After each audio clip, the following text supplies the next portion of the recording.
Welcome back, everyone. Before we get to the formal proceedings, I would like to take this one moment to turn to our dear colleague who returns to us in good health, much better health. Welcome, Todd Doherty. Thank you, Chair. Good to have you back, sir. It's good to be back, and if I can, You most certainly can. Mr. Chair, I just want to say thank you. I've said it probably 100 times. I'll say it 1,000 more times. The notes and the cards and the messages that we got from all sides of the House, I really, truly was uplifting. Our spouses, Mr. Beach's spouse reaching out to my wife as well, and I truly felt like a team and part of a family over the course of the last 2 months, and it came when we needed it the most, so thank you. Thank you, sir. Thank you. Appreciate it very much, and it is indeed good to see you back. Thank you. Now, we go to the formal proceedings of the day. As you know, we normally take this time to study supplementary Cs. However, this year, thanks to a law change back in June of 2017, we are looking at two things, supplementary C as well as the interim estimates. A whole new universe for us on this whole interim estimates business. But nevertheless, that being said, however, just from a technical standpoint, yesterday, the Leader of the Government in the House of Commons announced that Thursday, March 22nd, will be the final allotted day of the current period. Technically, what that means is the estimates have been deemed reported back to the House. So that's already been done, so the votes won't be necessary. However, since he's here, why not hear from the person himself? So pursuant to Standing Order 1082, since you're here, Pursuant to Standing Order 1082, the committee is studying the subject matter of Supplementary Estimate C 2017-18, votes 1C, 5C, and 10C under Department of Fisheries and Oceans and Coast Guard, as well as the subject matter of Interim Estimates 2018-19, votes 1, 5, and 10 under Department of Fisheries and Oceans as well. We are going to begin with our Minister, Minister Dominic LeBlanc. It's good to see you again, sir. Thank you for appearing with us today for this hour, and you have up to 10 minutes. Well, thank you, Mr. Chair. The pleasure is truly mine. I want to assure you of that. I also want to join your words by saying how glad, Todd, I am to see you back in good health. I said to Todd a minute, it's a hell of a way to lose weight. But your comments yesterday, Todd, in the House of Commons, I thought were very moving, and it reminds us that we shouldn't wait for a difficult circumstance like that to befall a colleague and a friend to say and think those things. So it's a bit of a chance for me to say so publicly, but I'm glad you're back and I'm glad you're healthy. Mr. Chair, thank you for the invitation to, as you said in very technical and complicated terms, appear here on our departmental estimates. Comme vous voyez devant vous, des membres de l'équipe de... As you can see, I am accompanied by members of DFO's senior management team. On my left, our Deputy Minister, Catherine Blewett, the Commissioner of the Canadian Coast Guard, Jeffrey Hutchison, and, of course, the Interim Chief Financial Officer, Pablo Sobrino, who is also here. Before your committee. Allow me just to take a quick moment to thank each and every one of you, the staff that work for our colleague members of Parliament, also the committee staff, for what I think was the terrific work that was done collectively on Bill C-55 on marine protection. I would note that a number of amendments in the end were incorporated in the legislation. I think it strengthened the bill, and I thank you for that important work. I also want to thank you again, Mr. Chair, for the work that you did in reviewing the 2012 changes to the Fisheries Act. Obviously, at the department, we work closely with members of the committee, with provinces and territories, Indigenous groups, with industry stakeholders across the country to ensure that the concerns and points of view that were expressed were taken into account as we drafted our amendments to the Fisheries Act. Many of the changes that inspired our amendments, or Bill C-68, were obviously a result of the study, Mr. Chair, that your committee did and the recommendations that accompanied that. And again, I've said it publicly in the House, I hope and believe that the bill will be referred to the committee in the near future And I look forward to, as do my colleagues in the department, to working with all of you if you have suggestions of how we can strengthen the legislation. We're obviously interested in that conversation, and I look forward to those exchanges as well. Mr. Chair, today we're here to discuss our departmental spending plans. I will provide you and your colleagues with a brief financial overview of the Department of Fisheries and Oceans and the Canadian Coast Guard's 2017-18 Supplementary Estimate C and 2018-19 Interim Estimates before speaking to a few recent accomplishments of the Department. The Supplementary Estimate C provide the resources for the Department to launch, for example, the Fisheries and Aquaculture Clean Technology Adoption Program. You'll remember this was part of Budget 2017. There was an element for Fisheries and Oceans and Aquaculture, as well as addressing the last ice area within the Canadian Arctic waters. En ce qui concerne nos crédits provisoires, In terms of our 2018-19 interim estimates, our initial ask to start the fiscal year amounts to $577.4 million, which represent about 1/4 of our approved reference levels. I'm pleased to say that our 2018-19 funding includes the following. For example, new funding of $263.5 million for the Oceans Protection Plan, new funding for our continued work on our mandate, over $250 million, and new funding for the Atlantic Fisheries Fund for this fiscal year, over $58 million, as well as the renewal and expansion of Indigenous fisheries programs and initiatives, $41.5 million. demands on our oceans and marine resources are higher than ever before. Our government's historic investment of $1.5 billion in an ocean protections plan will make our coasts cleaner, safer, and better protected. In collaboration with other departments, Indigenous and coastal communities, we're well on our way to developing a safer marine transportation system that strengthens Canada's economy while obviously preserving and restoring marine ecosystems. Through the Ocean Protections Plan and in all of our work, our government recognizes the importance of Indigenous peoples in protecting our coasts, addressing climate change, and the designation of new marine protected areas. Et j'ai l'immense plaisir d'annoncer qu'à la fin de 2017, I am very pleased to say that by the end of 2017, Canada had surpassed its domestic goal under the United Nations Convention on Biological Diversity to protect 5% of marine and coastal areas. In fact, we have protected 7.75% of marine and coastal areas.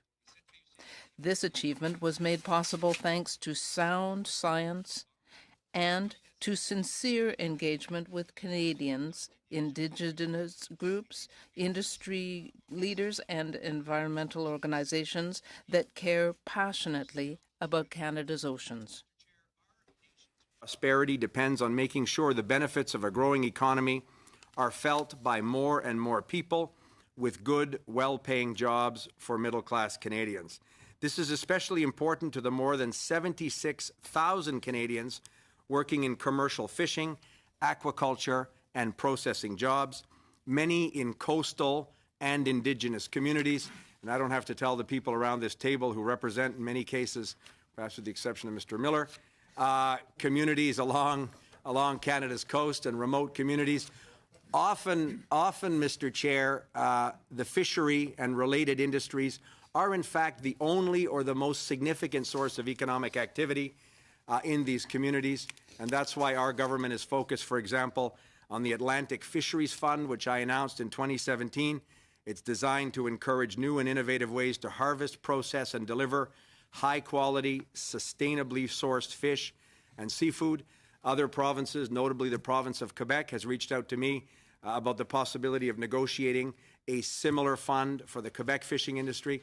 Obviously, it'll be a pleasure for me to work with Minister Lessard and our colleagues from Quebec on that initiative.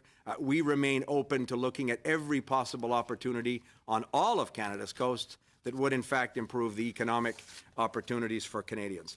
Et, Monsieur le Président, je vais terminer avec ce... Mr. Chairman, I will finish on this note. You mentioned in your own initial comments that my colleague, the Minister responsible for the Treasury Board, Mr. Bryson, will be tabling main estimates in April to ensure better alignment with the budget 2018. This important change in timing is a key pillar in his estimates reform.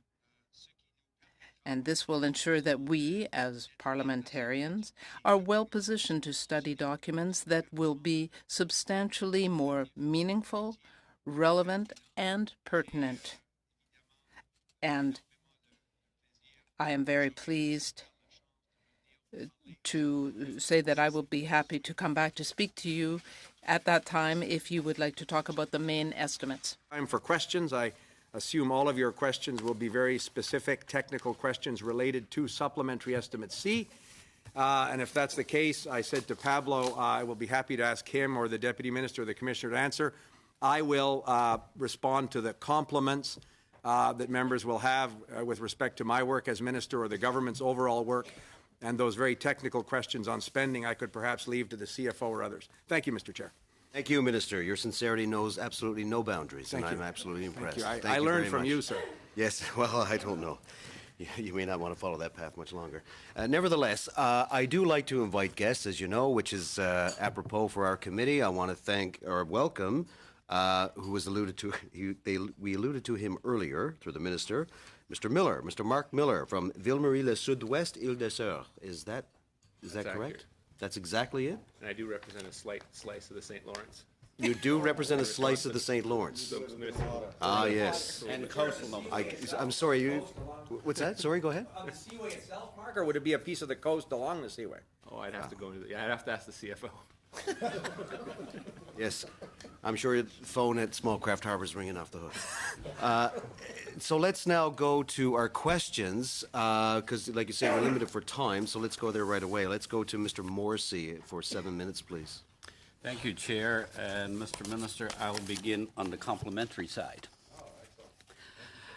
And it relates to the budget announcement of the significant increase in spending for small craft harbors of $150 million. $150 million for this fiscal year. Thank my colleague for clarifying. One of the issues I've heard from some is, are you confident in small craft harbors' ability to get the $150 million of new money out in projects and spent within the fiscal period allocated, which I believe would begin April 1, take us into the spring of 2019? Because the $150 million new money is on top of the $140. That was the normal part of the budget. So could you give this committee some assurances on that ability? So thank you, Mr. Chair, and thank you, Bobby, for that question. In fact, the increase in funding for this fiscal year, or the one starting in a couple of weeks, and next year, I think was largely a result of the work of parliamentarians on all sides who spoke publicly and consistently about the backlog in deferred maintenance, the long list of projects important in small communities that hadn't been able to be funded. So I just want to publicly thank colleagues who have been so supportive of trying to get increased investments in this program. But I do share, Bobby, your concern around the importance of not, if we ask the Minister of Finance for that significant investment, and then at the end of the financial year that starts in a couple of weeks, we have lapsed $30 million or we're $40 million or whatever the amount short of what we wanted to spend on the appropriate projects. It'll be hard to make the argument in future years that, because even this amount of money will not clear the entire backlog of work. I think it's a very significant start. So I have worked with the Deputy Minister and with regional directors general to identify quickly. That work is done. The Deputy Minister and I had a long conversation about this when we were in Western Canada last week. I am confident that that money will be invested in the proper best projects across the country, but I'm going to be keeping personally, as will the deputy, a very close eye on how quickly we're going to tender with projects in the coming weeks, and ensuring that those projects are on track to be completed in a timetable where that money can be invested in the financial years that the Department of Finance and the Minister of Finance gave the money to us. There won't be any money that lapses, and we will obviously be happy to work with all parliamentarians and receive their suggestions as to the priorities in their area and work with local communities and harbour authorities to identify those projects. Thank you, Gustav. Mr. Minister, one other area that is causing a lot of concern on the East Coast as well as the West Coast is the issue of the protection of migrating whales. And members of the fishing community have taken steps to do what they can to remove rope and fishing gear from the waters at sensitive time. I'm concerned because of in this issue, it's how Canada is viewed in the international community, and it's extremely important that Canada maintain a strong reputation in the international community so that it does not negatively impact the sale of our seafood across the world. Could you speak briefly on the steps you're taking and the resource you're putting in for that will ensure whales are protected as they migrate through Canadian coastal waters, primarily the Gulf of St. Lawrence and the West Coast? Mr. Chair, thank you. And your question, Bobby, I think is on the minds of many in the industry. It's certainly on the minds of Canadians that we talk to across the country and not just in coastal areas. The tragic circumstances around the death of North Atlantic right whales on the east coast of Canada and in the United States last season is understandably something that is an enormous priority for our government, for provincial governments. I'm happy to say for the fishing industry itself as well. We have, from the beginning, benefited from an enthusiastic and engaged cooperation from the fishing industry. They do not want to be seen as not taking every possible step to protect these highly endangered whales. We've had discussions, for example, with the snow crab industry in the Gulf of St. Lawrence. The Commissioner and I have spoken about trying to start the season a bit earlier. We're hopeful that that's possible, which would allow the gear to be out of the water sooner. We have looked at a whole series of measures around changing the gear. I hope to make some announcements in the coming days around piloting ropeless traps. If somebody had said to your father or grandfather's generation, Bobby, that you'd be putting a crab pot in the bottom of the St. Lawrence and remotely detonating some buoy that would pop up to the surface with a GPS to identify the exact location of the trap, they wouldn't have believed it. That technology is available. It needs to be tested. We're going to be working with the industry that's enthusiastic to test that as early as this year. So we'll be in a position to see if we can apply those kind of gear changes. And a final thing, Mr. Chair, I'm concerned, it's been reported in the media, the deputy tells me it was on CBC this morning. We've worked with the Marine Stewardship Council, and the deputy and others had meetings at the Boston Seafood Show a couple of weeks ago with the global leaders of the Marine Stewardship Council. I have concerns about the snow crab fishery in the Gulf in terms of a potential suspension of the certification for this season. That's why it's so important. This certification is important to Canadians, it's important to the industry, it's important to our exports. So it's important that we prevent and do everything we can to ensure that we don't repeat some of the tragic events that surprised everybody last summer. So we'll work with the industry on that important issue as well. Okay, thank you.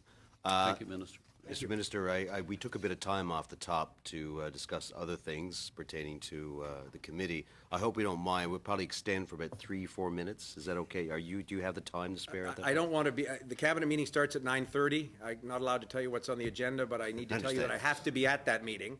Understood. So I'm already going to arrive 15 or 20 minutes late, so I'm happy to come back at another time, but we were invited for an hour, and I do have to leave at 9:45.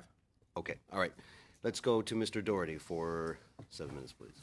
Thank you, Mr. Chair, and I'll remind our guests, we appreciate being here. We've got a lot of questions to get through. If you could keep your answers as short and concise as possible. My first question is for Ms. Blewett. Ms. Blewett, could you please table with us, with this committee at the earliest possible time, the schedule and plan for how you're going to go about with the small craft harbors? It does automatically. Mr. Chair, through to Mr. Doherty, it'd be a pleasure. Thank Yeah, you. Thank you. Mr. Hutchinson, on January 19th of this year, the Prime Minister announced that your department was commencing negotiations with Davy for 4 icebreakers they proposed under their Project Resolute. Last week, PSPC announced that you were negotiating for 3 Viking supply ships, medium-sized icebreakers only. Can you tell us why you've ignored the Prime Minister's direction and not negotiating for the most needed and available icebreaker, the MV Ivik? Mr. Chair, our understanding of the direction from the Prime Minister that was stated publicly is that he announced negotiations for up to 4 icebreakers, and we're not aware of any reference to Project Resolute. We're in ongoing negotiations with Davy for icebreaker capacity. Okay. Can you advise us of any technical deficiencies that the Coast Guard identified from their inspection of the MV Ivik in July 2017? In addition, can you provide this committee with CCG inspection report on the Ivik by the end of this week? The MV Ivik was built for a very specific purpose, and that is to move oil drilling platforms in the Beaufort. We do see the ship as having limitations in terms of providing service to the Canadian Coast Guard. We'd be happy to provide our documentation on that. Can you also table with this committee by the end of this week any emails, briefing notes, or reports related to concerns raised by the department or experts around operating the 55-year-old Louis St. Laurent in Arctic regions where Polar 3 class icebreakers are allowed to operate without restriction when it is refueling or resupplying northern communities? Again, through the chair to Mr. Doherty, we'd be happy to provide that. Thank you. Mr. Hutchinson, do you think it's safe and environmentally responsible to operate a 55-year-old heavy icebreaker that is single-hulled in Arctic Polar Class 3 waters? And are you not rolling the dice given the Polar Code requires new commercial vessels similarly classed to be double-hulled to vastly reduce the risk of an oil spill and environmental disaster?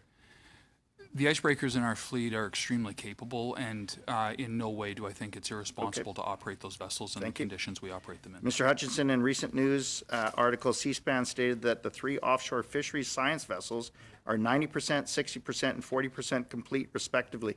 Since it now appears that these delivery dates are no longer considered secret or commercial in confidence, can you please provide this committee a report by the end of this week with the precise dates as currently stated on each vessel's build schedule? I can advise the committee this morning that we expect to take delivery of the first OFSV in autumn 2018, and we expect to take delivery of the other 2 in 2019, and subject to any commercial confidence that I would have to verify, we'd be happy to provide delivery dates. Okay, thank you. That goes to my next question, asking for you to provide by the end of this week specific dates that the Canadian Coast Guard is planning to have the following vessels in service: OFSV1, OFSV2, OFSV3, OOSV, and the CCG John G. Diefenbaker. With respect to the OOSV and the John Diefenbaker, neither one of those ships is subject to a construction contract at this point, so I couldn't give you a date for in service for either one of those ships. Mr. Hutchinson, can you confirm whether CCG is considering using an Arctic offshore patrol ship as an icebreaker, given that it is being built to the lowest possible ice class, Polar Class 5, and would be useless as an icebreaker in the St. Lawrence or in the Arctic? And will you table any emails or briefing notes related to this proposal with the clerk by the end of this week? Again, Mr. Chair, there may be matters of commercial confidence that we'll have to pay attention to as well as cabinet confidence. Subject to those provisions, we'd be happy to share what we're able to. The Arctic Offshore Patrol vessel is a very capable vessel for what it's designed for, and I would have to review our material on that. Mr. Hutchinson, the CCG has set aside funding to build 3 high-endurance multitask vessels and 5 OPVs. Can you table with this committee all emails, briefing notes, and reports related to when this RFP will be issued, as well as any briefing notes or reports related to the reasons for the delay in getting these vessels built when the funding has already been allocated? With respect, that may be a difficult request to honor simply from 2 perspectives. One is that at this point, Those ships would follow the ships that are already in the NSS build schedule. I wouldn't expect we'd have anything discussing an RFP for those vessels. And the second part of the question was causes for delay, which again, we see those ships following the current NSS build schedule. I wouldn't expect we have internal exchange. Happy to take a look and happy to provide what we have. Minister, as we were preparing for this meeting, we went out to those constituents, those in our riding, those in our province, and asked if they had any questions that they would like us to pose to you. One of the largest First Nations within the province of British Columbia, the Lac-Walams, has asked us to pose this question to you.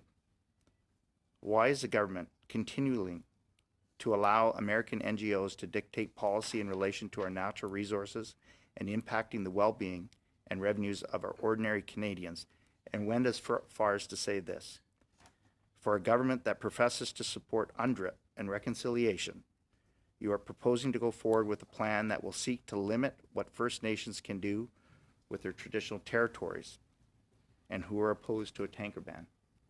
What do you have to say in response to that?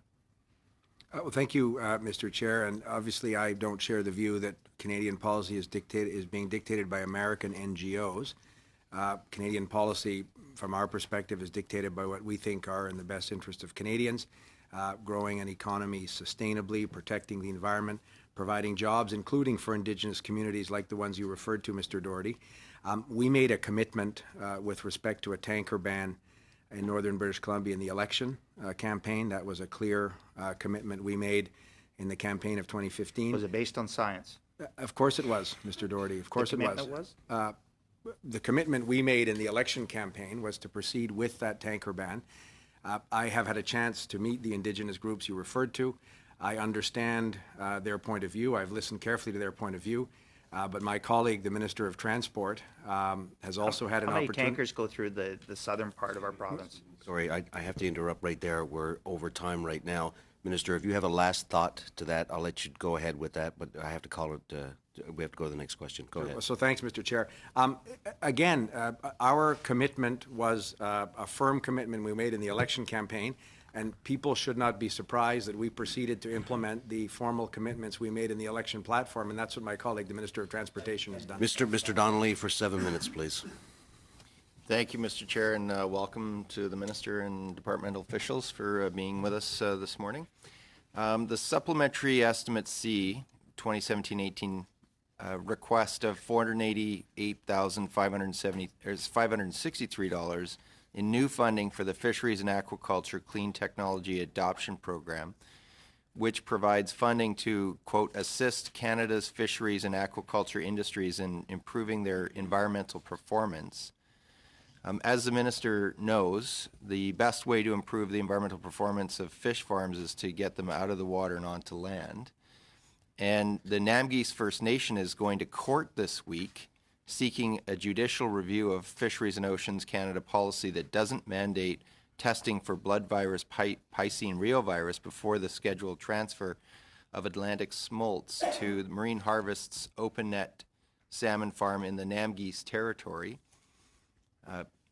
And an injunction preventing the minister from issuing a license permitting the transfer of the smolts. And Chief Don Svenvik states, quote, we have made every attempt to engage Canada in good faith on their PRV policy and the transfer of Atlantic salmon into our territory, but it refused to consult with us. Namgis has no other option to protect wild salmon, our title and rights, and ultimately who we are as people, but to ask the court to intervene to prevent the serious, irreversible harm being visited upon us by Canada and Marine Harvest, unquote. So, Minister, will any of the allocated money be used to help transition farms out of First Nation territories and onto land? And Minister, when it comes to RAS, the train is leaving the station, and BC is not on it, and Canada is not on it. We have no strategy. Land-based closed containment aquaculture represents an opportunity for Canada, and BC in particular, to play a leading role in an emerging market. However, the opportunity is highly time-sensitive. Several commercial-scale Atlantic salmon land-based closed containment projects are already underway. U.S. has 6 facilities in development, which will produce more than 200,000 tons. Other countries are following their lead: Norway, Scotland, Denmark, Poland, South Africa, Switzerland, China, and France. Here in Canada, we have 3 facilities: Katerra, CanAqua, and Sustainable Blue. Between the 3 facilities, they're producing almost 1,000 tons. The U.S. plans to produce 20 times that. BC is uniquely positioned to take advantage of the trend towards safe, closed containment. The growth path for this industry could be greatly accelerated if appropriate incentives were put in place and regulations. So I'll leave it at that and ask for your comment on that, Minister. So thank you, Mr. Chair, and thank you, Finn, for the question. You covered a number of significant areas. I'll offer some quick comments, and the deputy may have some specific answers to the more precise questions around funding opportunities. With respect to the NAM geese, we have obviously taken note of their court action. You'll understand we cannot and should not comment on the specific elements of a court case. I have had the opportunity in previous visits to British Columbia to meet with the NAM geese leadership, so I understand personally, and senior officials from the department are in regular contact. So obviously I understand their sense of frustration, but the assertion that we do not and have not consulted with them, I don't think is necessarily representative. But when did you meet with them, Mr. Chair? I met with them on a visit to British Columbia last year. I can get you the exact date. We've had ongoing discussions with them. But with respect to the broader issue around aquaculture, and Finn, you and I have talked about this, our parliamentary secretary and other colleagues from British Columbia have spoken to me about it a number of times as well.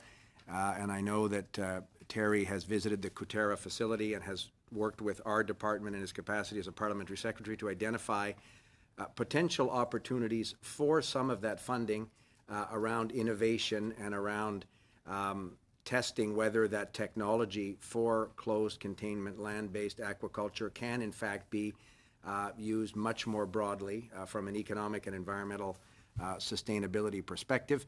Your specific question around whether the Fisheries and Aquaculture Clean Technology Adoption Program might be a source of funding, I would certainly be open to an application to that fund that would advance that discussion. I don't disagree at all, Finn, with your analysis of the potential of that land-based aquaculture, the importance of British Columbia not ending up behind the parade of other jurisdictions that in fact have gone further. So if through our department, that's a modest amount of money, that fund is not a huge amount of money. My colleague, the Minister of Innovation, Science and Economic Development, may have potential other funding sources. I've had a conversation with him about that, and I know our parliamentary secretary has. Mr. Chair, perhaps if the deputy had a specific thing that she wanted to add. Scott. They'll do it automatically. Can I just jump in? I've got 1 minute left, so I appreciate your response. And I have one other quick question I wanted to get in on a different topic with regards to the CEDP and the PIP, Salmon Enhancement Program, which is Community Economic Development and the Public Involvement Program.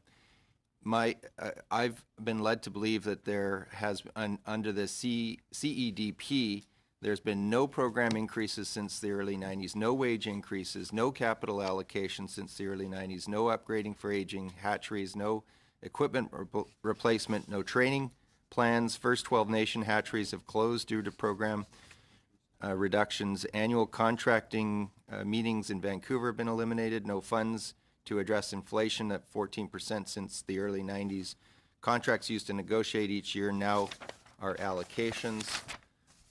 12 CEDP programs have been closed due to budget reductions. And on the public involvement program side, there's been no program increases since the 90s. For every DFO dollar contributed, communities provide 10 times more through volunteer labor, operational materials, vehicle use, business donations, and the PIP groups involved are all in salmon recovery activities, fish production, habitat restoration, education, classroom incubation. These groups are dealing with inflation like CEDP, and they're difficult to recruit new people due to budget concerns.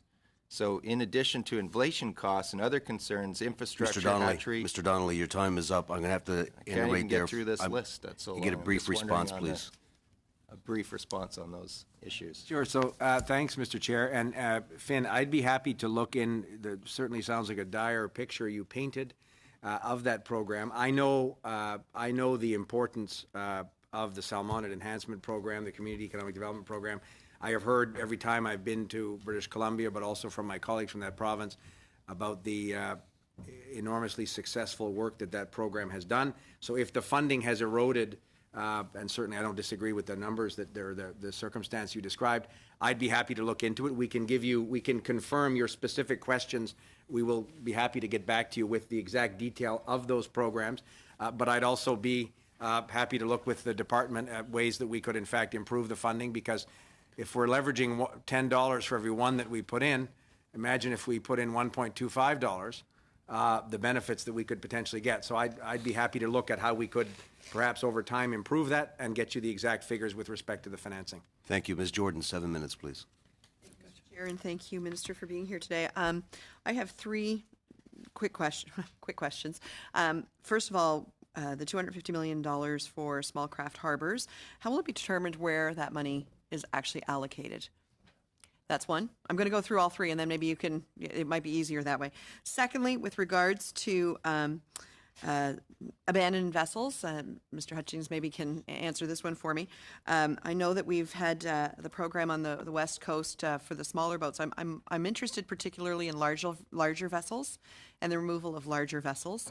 As you are aware, we have a few on the East Coast that, and of course it's great that we're doing some work with the Manolis and with the Catherine Spirit, but there are others. I'd like to know what the process is for removal of those vessels.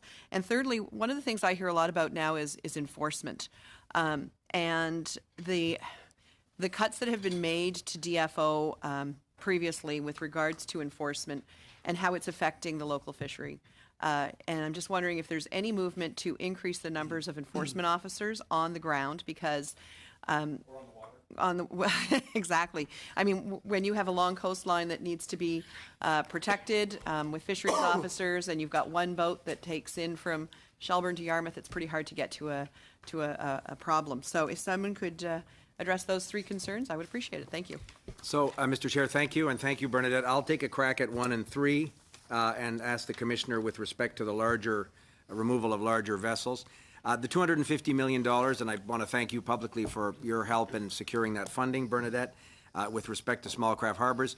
As you know, there's a normal existing program that the department has. It's a series of points allocated in the normal A-base program of small craft harbors. Puts out about $100 million a year. That's woefully inadequate compared to the need. So that program will continue to operate with respect to the priorities that are established often in multi-year capital plans and so on. Some of this funding will go to some divestiture projects. The budget, I think, mentioned 4 specific projects, not all divestiture projects, but used as an example in different parts of the country for specific projects that would receive funding.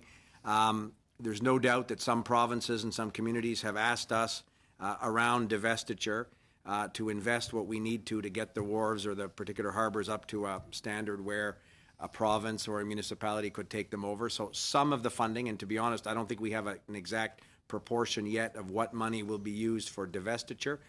Obviously, we will use a significant portion of this money to complement the urgent requirement that had fallen off the table from the existing program.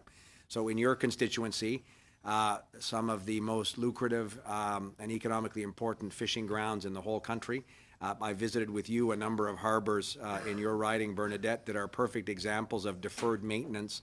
If you think of the economic impact of these harbors and the jobs that they facilitate and the importance to the economy of these coastal communities, my hope is that we can, over the next 2 years, catch up on a great number of these projects that had been deferred.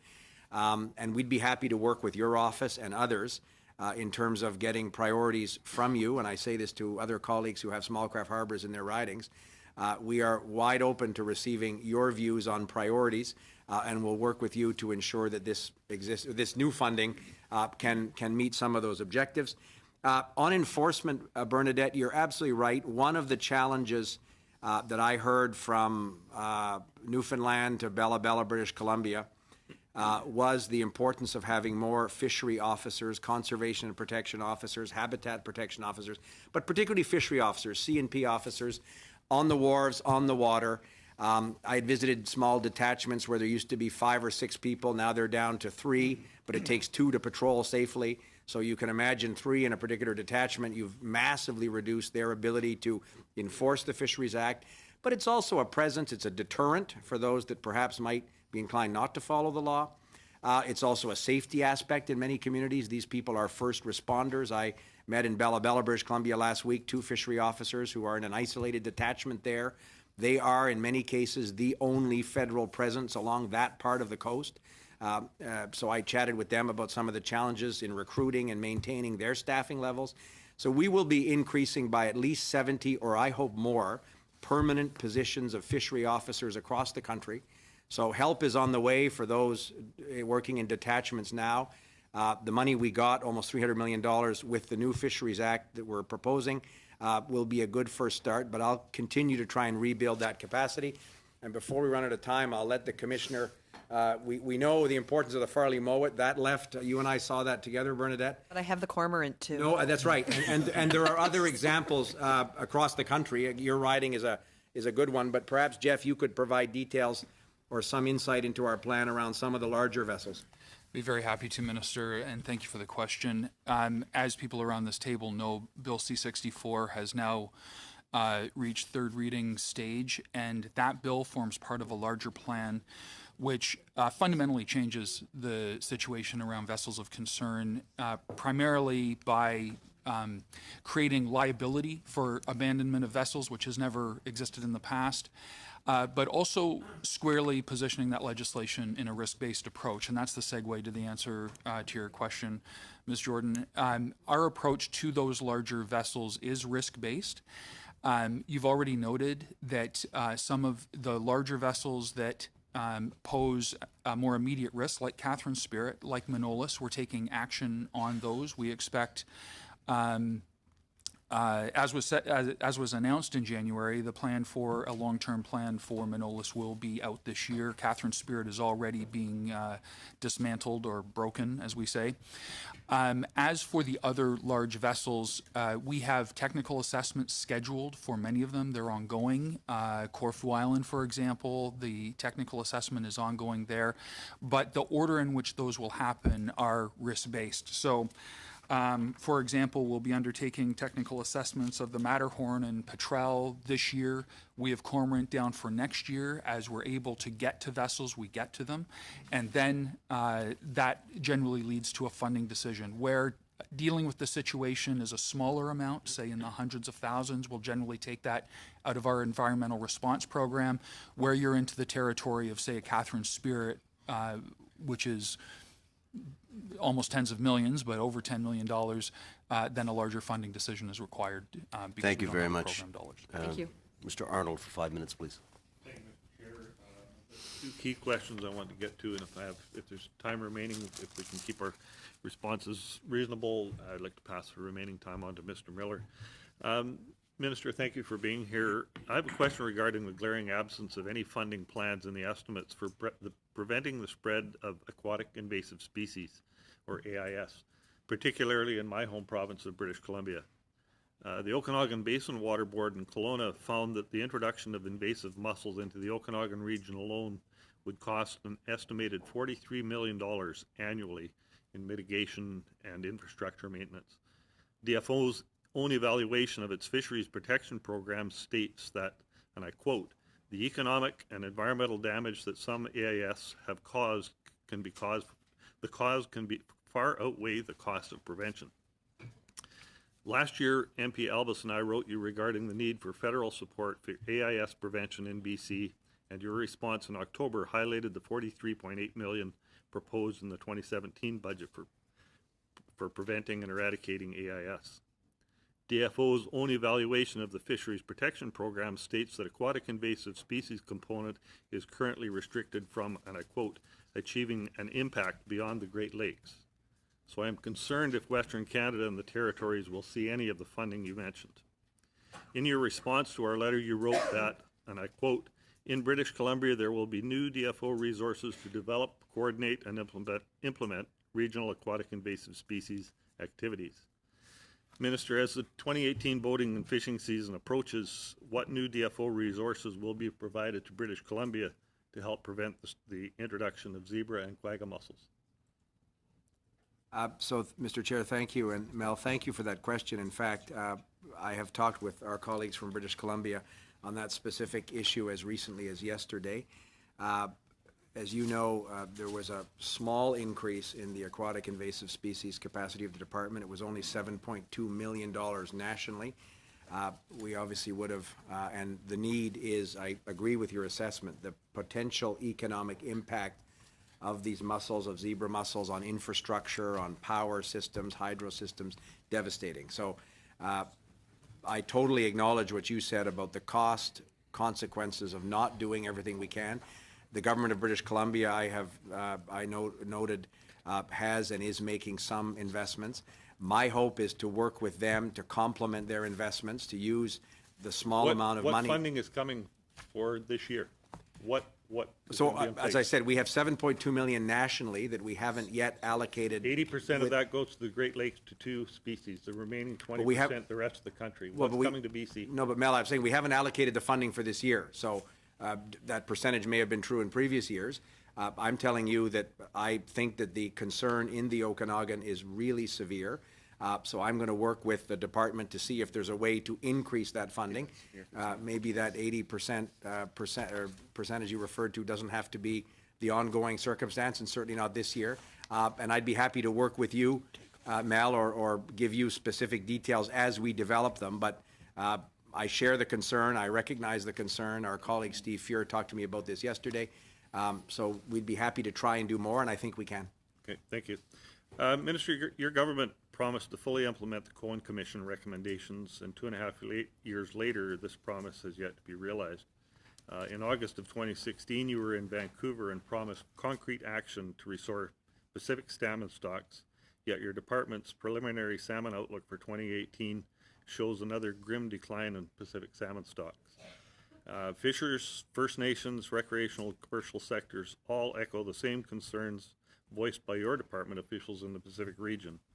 I see nothing in the estimates aimed at restoring Pacific salmon stocks, and I know this is actually an improvement from your departmental cuts to the Salmon Enhancement Program that you proposed a year ago. However, I'm still disappointed because Pacific salmon stocks continue to decline, yet these estimates ignore this reality. Minister, why have your efforts in spending failed to stop the decline of Pacific salmon stocks? So thank you, Mr. Chair. Mel, thank you for the question. I share the concern of all Canadians around the rather alarming decline of wild Pacific salmon stocks. I'm not a scientist. I've met a number of scientists that have views as to a whole series of factors that likely contribute to this, from climate change to habitat degradation, in some cases overfishing, illegal, unreported, and unregulated fishing in international waters. So there's a whole series of factors. I'm not pretending that we can and should not do more. What I'm saying is it's not only in a spending plan of the Government of Canada that some of these more global factors can be attacked. I don't necessarily share your view that we have not allocated increased spending to try and deal with some of the recommendations of the Cohen Commission, for example. I've said publicly we have implemented 64 of 75 with our colleagues from Environment and Climate Change. We're going to continue to ensure that we work on the remaining ones. We have a $75 million new investment, for example, in coastal restoration. That came as part of the Ocean Protections Plan, which was $1.5 billion of new funding. A number of these measures will have direct impact, I hope, on wild Pacific salmon. Last week in British Columbia, we discussed with a number of Indigenous groups and officials of our department ongoing plans around management measures that I'll be announcing, for example, Chinook, in the coming weeks. So we're going to continue to do everything we can, and I'll continue to look for increased investments that can make a difference. Merci. Monsieur Finnegan pour 5 minutes, s'il vous plaît. Merci, Monsieur. 5 minutes, Mr. Miller. Thank you. Thank you for being here this morning, Mr. Leblanc. I have a couple of questions. And the first is, as you know, in my area of Miramichi, we have striped bass more than anywhere else in the Gulf. And we're hearing about the various fishing communities along the coast that have an increased quota. We know that we have new regulations that will be introduced soon, but I'm a little bit concerned when I talk to people in my area. Last year, for the first time, the river was closed for 3 weeks for harvesting the striped bass. We had a quota, there were 30,000, now over 1 million have been estimated. So I know we have to take into account scientific evidence, but people don't understand why the river had to be closed last year, and they hope it won't happen this year. People really don't want to see this. So I think we need an awareness campaign. That would be a lot better than having to close the river. So I would also like to know about the program for Indigenous fisheries, the CAS program. Thank you very much. Thanks, Pat, for that question. I very much appreciated the advice that you gave me with respect to striped bass and that fishery. I'm eager to work with you on this year's fisheries plan. I certainly share the concerns, and I have spoken with others about this. There is indeed a perception that this species has really rebounded. And when I was responding to Mel Arnold, we were talking about the Pacific salmon, and if we could see a return of the Pacific salmon in that kind of way. I've also heard that there were 30,000. Now the estimate is 1 million. It's an extraordinary success. But there are other challenges associated with that, and that is true for the Pacific salmon as well. I haven't yet seen the details of this year's fishery plan. I hope, too, that we won't have a 3-week suspension of the season. I haven't yet seen and approved the scientific opinions, but I hope that we won't need to do that again. We have also increased the quota. This is a very accessible recreational fishery. All sorts of people can participate in it. It's a family activity and everyone can take part. So I certainly hope that we can increase the quota. I will have details in the next few days on that. And I hope as well that we can have limited commercial harvesting. Perhaps people in your communities have ideas about how we could have a recreational fishery. And of course, we have to think about the impact on salmon. As for cast, I'll ask my colleague to give you information on that and the impact on Indigenous communities. The question on CAST. CAST is a very important research entity on the East Coast. We work well with them. Most recently, we've actually entered into working with Indigenous communities, with CAST, and with DFO. We are working quite well together, and we're delighted with the progress that we've made so far. Thank you. Were you done? I'm done, yeah. Okay. Mr. Miller, 5 minutes, please. The other Mr. Miller. Chair, and thanks for coming, Minister, and to staff. I want to start out, Mr. Minister, with recreational fisheries, and start out, it's common knowledge that well, the commercial fishery in Canada is worth approximately 2.8 billion, which is significant, of course. The recreational fishery, last time I checked, was 8.3 billion, and so more than 3 times as much. And yet, your government has cut out. There was an annual amount put in by the previous government. I forget what year it started. I believe it might have been 2011, of 10 million a year. And I think, Mr. Minister, you'd agree with me that some departments can almost waste $10 million in any given week. So that money is out of there. It's not there. Well, if you can point out where it's there, I can't find it. And the next thing that I guess the one point on that is there was a 7th round due to be. That has been canceled because the office has said that the money is all gone, so we're not replacing it.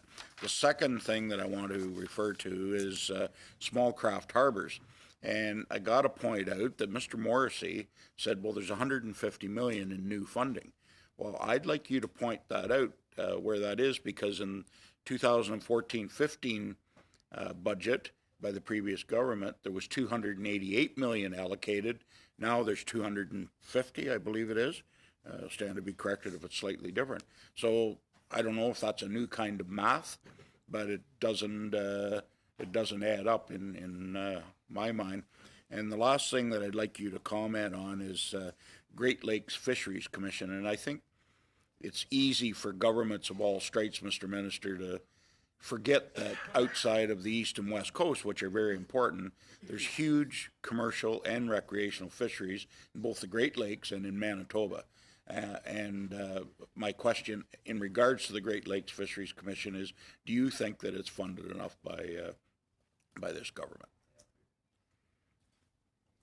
So, Mr. Chair, thank you. Thanks, Larry, for the questions. I think there are 3 very specific and compelling questions. I recognize the huge importance of the recreational fishery. You're absolutely right, and it is literally in every province in the country. So we tend to think of, I was on the West Coast last week, I was reminded of the huge Campbell River, BC. We stayed at the Dolphins Resort. Huge, great facility, but I stayed there as a kid with my father when I was 8 or 9 years old 40 years ago. So I wanted to see how it was 40 years later. But perfect example of an economic impact that's very important. You see it all over that community, but you see it in inland provinces as well. I was in Saskatchewan last week, reminded of the importance of the recreational fishery in the province of Saskatchewan. As you know, Larry, a number of inland provinces, we have delegated management of these fisheries to provincial authorities. Ontario's recreational fishery, the Great Lakes fishery, but other inland lakes, is a huge economic driver. Well, so what about the $10 million, though, that does not appear to be in there? Absolutely. So, and you're right, that program, from our perspective, made significant investments with small community groups, with local outfitters, anglers, wildlife groups. The funding will continue for the financial year 2018-19, but we have yet to renew the program. My hope is that over the coming months, I can work with all of you and the Department of Finance to ensure that some of the significant progress that this small amount of money has made is not lost, and we can find the right way to continue those investments. I don't have the precise answer in this budget. I hope that by the next budget I have a precise answer, Larry. Well, I'll take your word that you're going to renew it then. I was very precise. I wish if I was the Minister of Finance I'd give you that word, but I'm not the Minister of Finance. I'm the Minister of Fisheries and Oceans. But I will work with my colleague, the Minister of Finance, and others, because this program has, over a short period of time, I think had a positive impact, and I want to make sure that we don't lose that. Larry, you also asked about small craft harbors. You're right. The previous government, in previous years, going back to the economic crisis of 2008 and 9, made significant investments in small craft harbors.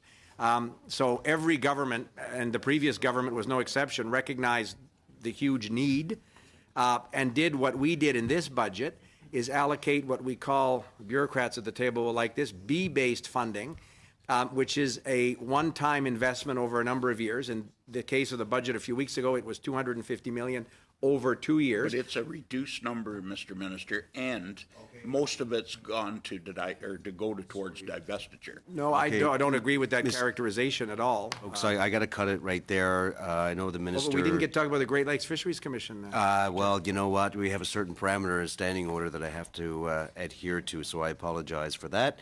Nevertheless, it is love to. 9:44, and we got to call it to an end. Mr. Donnelly, very quickly. One second, your microphone's not on. Now it is. Go ahead. Mr. Chair, we have 60 seconds just to ask a very quick question. Unanimous consent required? No. I actually, it's now 9:45. I understand that. I understand that. I understand that. It is now 9:45. I'm sorry, Mr. Donnelly. I have to call it at that. Thank you for being patient, sir. Mr. Chair, I'd be happy to come back at a schedule that suits your committee's opportunity. Commissioner Hutchinson, Minister LeBlanc, Madame Blewett, and Mr. Sobrino, thank you so very much for your time. And we'll break for a few minutes, and then we'll go into camera.